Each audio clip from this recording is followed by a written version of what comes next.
Nesse vídeo eu vou tratar com vocês a respeito das falácias dos jargões famosos que você tem no mercado financeiro. Ao menos você deve tomar cuidado com alguns deles, a fim de deter um senso crítico e se tornar cada vez mais um investidor e uma investidora independente. Então vem comigo. Salve, salve, investidores! Como é que vocês estão? Sempre lembrando que antes de continuar, você clica no botão aqui embaixo de inscrever-se para ajudar esse canal. E o primeiro jargão que iremos questionar nesse vídeo é o mais conhecido de todos. Compre na baixa e venda na alta. Parece algo completamente óbvio. O grande problema que ninguém te conta, é o que significa baixa e o que significa alta. Vou te dar um exemplo aqui de como é problemático esse tipo de jargão. Vamos pegar aqui o caso de BB Seguridade. É uma ação que, se você pegar os últimos 5 dias, está subindo. Logo, você não deveria comprar porque está numa alta, você deveria vender agora. Acontece que a companhia está negociando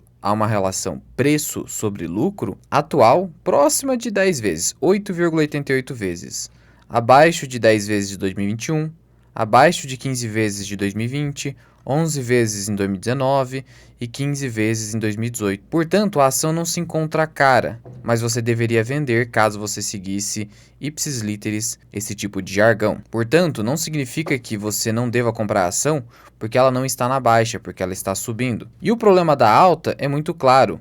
O problema do giro e o problema do lucro cessante. Para isso, vamos usar aqui o exemplo de VEG3, que na presente data está subindo e nem por isso você não deveria comprar. Não estou fazendo recomendação de investimento, só estou dizendo que o fato de estar subindo ou caindo em determinado dia, em determinada semana ou mês, não significa nada para você dentro da sua estratégia de investimento. E o caso de VEG é bastante emblemático. Porque veja, alguém que carrega VEG desde 2013 e acabou segurando VEG por um bom tempo, foi um investidor de longo prazo e acabou vendendo aqui nesse pico com 500% de lucro, entendeu que fez um bom negócio, vendeu na alta, com lucro no bolso. E até acertou aqui o topo, porque após isso a ação caiu.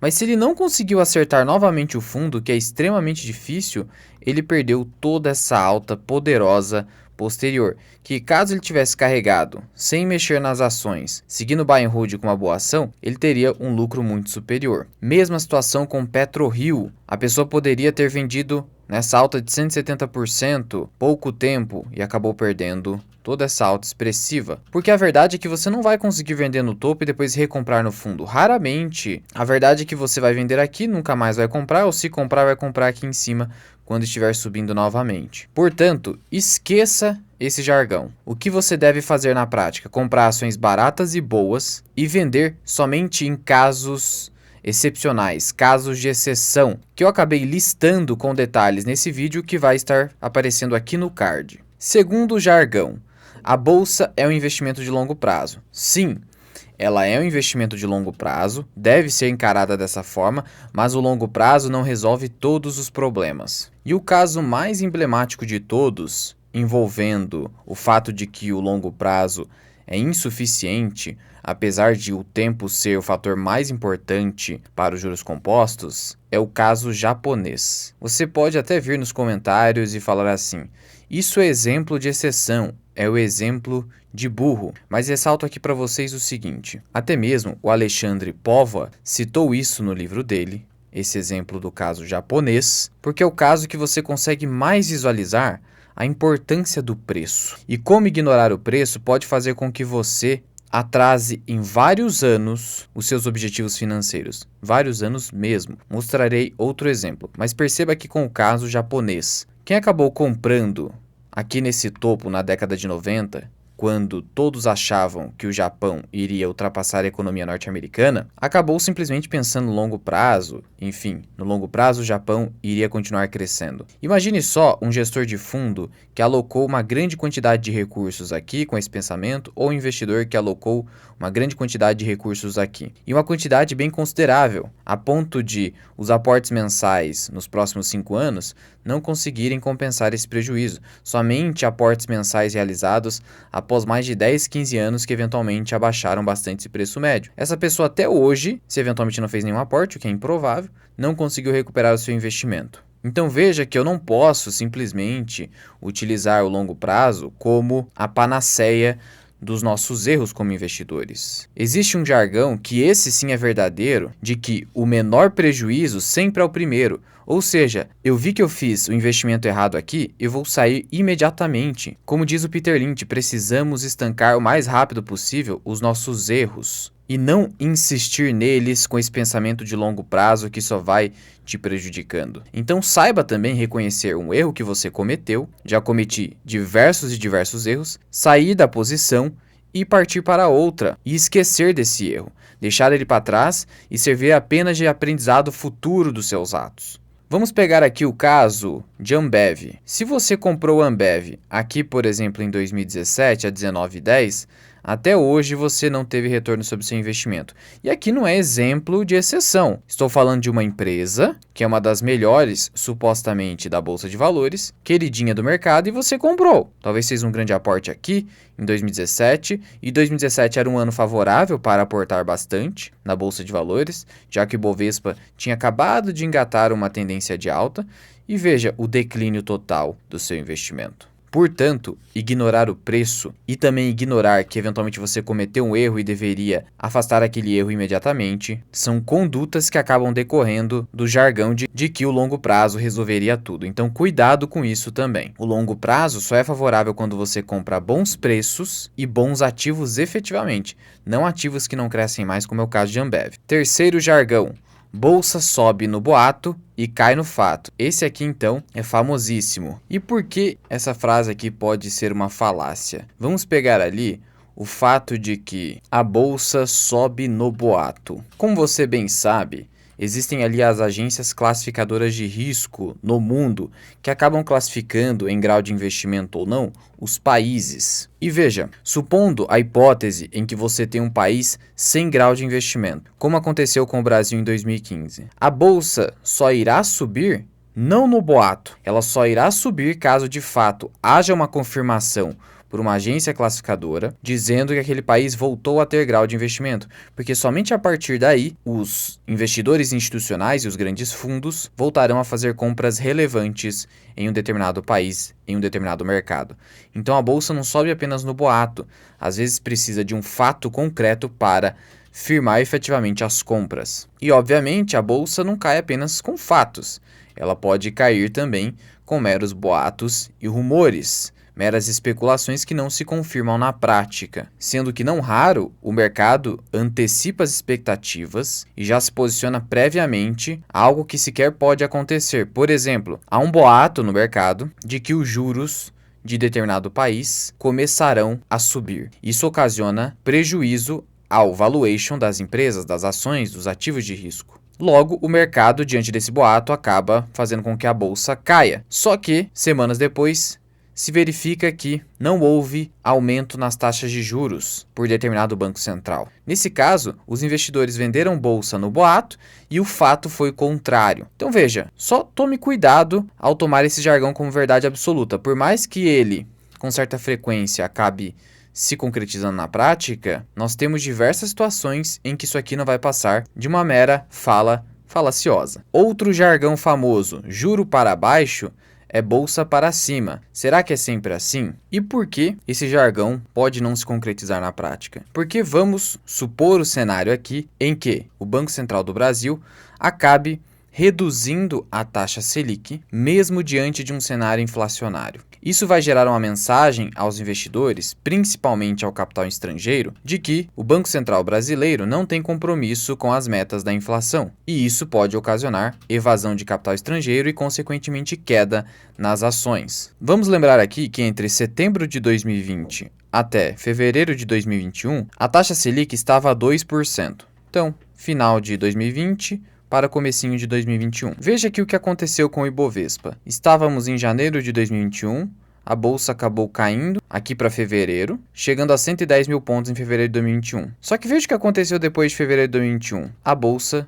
subiu para 130 mil pontos, aqui em junho de 2021. E veja o que aconteceu entre fevereiro de 2021 a junho de 2021 com essa alta no Ibovespa. Taxa Selic saiu de 2% para 4,25%. Nossa, Luan, a taxa Selic subiu e o Ibovespa subiu? Sim, por quê? Porque finalmente o Banco Central demonstrou ao mercado que estava compromissado com a redução do IPCA, que estava descontrolado naquele momento. Tanto que em 2021 o IPCA chegou a 2 dígitos. E isso acaba sendo uma mensagem ruim para o capital estrangeiro. Portanto, juro para baixo é bolsa para cima, só é verdade quando o juro deva estar baixo. Porque se o juro precisa subir, a bolsa pode ser inclusive para cima nesse caso, porque o juro precisava subir para conter a inflação. Então só saiba analisar por completo essa frase e não tomar ela de forma fria. E por fim, esse jargão aqui é polêmico de que o dividendo é uma simples troca de bolsos, não acarreta nenhum valor para o acionista. Esse jargão pode até ser verdade no mercado norte-americano, onde os dividendos são tributados. Mas no Brasil, o dividendo faz total diferença justamente porque ele não é tributado. E porque no Brasil, o empreendedorismo é muito mais arriscado. Então o dividendo, que é uma devolução de dinheiro para o acionista, acaba reduzindo muito mais o risco de se investir em ações do que nos Estados Unidos, onde você não tem tanto risco assim. Cabendo lembrar aqui que os diretores e conselheiros da empresa são remunerados normalmente de acordo com os estatutos e o acionista precisa ser remunerado, principalmente no Brasil, para redução de risco. Mas outro ponto é, se você, ao invés de pagar dividendo no Brasil, acaba simplesmente fazendo recompras de ações, você vai gerar valorização nas ações, como deve ser. Mas, em algum momento, para você ser efetivamente remunerado, você vai ter que vender parte daquelas ações. E se você vender acima de R$20 mil, você será tributado. Então, com exceção do caso hipotético, meramente hipotético, de você ter completa isenção sobre ganho de capital, o dividendo no Brasil, ainda isento, é vantajoso e sim gera valor